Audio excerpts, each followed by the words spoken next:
যে রহস্য ইমাও ফিসফিস করে বলেন, কল্পনা করো যদি জীবনের সবচেয়ে গভীর রহস্য কখনো উচ্চস্বরে প্রকাশ না হয়ে কেবল নীরব ফিসফিসে ভেসে আসে। কঠোপনিষদে তরুণ নচিকেত সরাসরি মৃত্যুর দেবতা যমকে জিজ্ঞেস করে, যখন সব ভেঙে পড়ে, দেহস্তব্ধ হয়, শ্বাস থেমে যায়, তখন মানুষের কি হয়? দেবতারা গোপনে ফিসফিস করে। যম তাকে অসংখ্য ভোগ, অপরিসীম ধন, দীর্ঘ আজু এবং সম্মান দিয়ে প্রলুব্ধ করতে চেয়েছিলেন, কিন্তু নচিকেত প্রত্যেকটি প্রস্তাব দৃঢ়ভাবে প্রত্যাখ্যান করেছিল।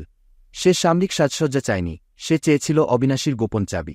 অবশেষে যম নির্বতা ভেঙে ভাণ্ডার খুলে স্বীকার করলেন, আত্মা চিরন্তন, জন্মায় না, মরে না, ক্ষয় হয় না। যে এটি সত্যি উপলব্ধি করে, সে আর ছায়াকে ভয় পায় না, সে আর আলোর মোহে অন্ধ হয় না, সে আর করতালি ভিক্ষা করে না। সমগ্র বিশ্ব ভেঙে পড়লেও আত্মজ্ঞ ব্যক্তি ঝড়ের মধ্যে পাহাড়ের মতো স্থির থাকে। দেবতাদের ফিসফিস জানায়, মিথ্যামিষ্টি প্রত্যাখ্যানের সাহসী খুলে দেয় এমন উত্তরাধিকার যা সময়ও স্পর্শ করতে পারে না। আর তুমি এখনও কি অনন্তকে তুচ্ছ বিভ্রান্তির সাথে বদল করছ? আজই হল বেছে নেওয়ার দিন। লেখো, আমি চিরন্তন খুঁজি, সেই বন্ধুকে ত্যাগ করো যাকে এই গোপন কথা শোনা দরকার, এবং এমন এক কাজের অঙ্গীকার করো যা প্রমাণ করবে তুমি ক্ষণস্থায়ী দাস নও।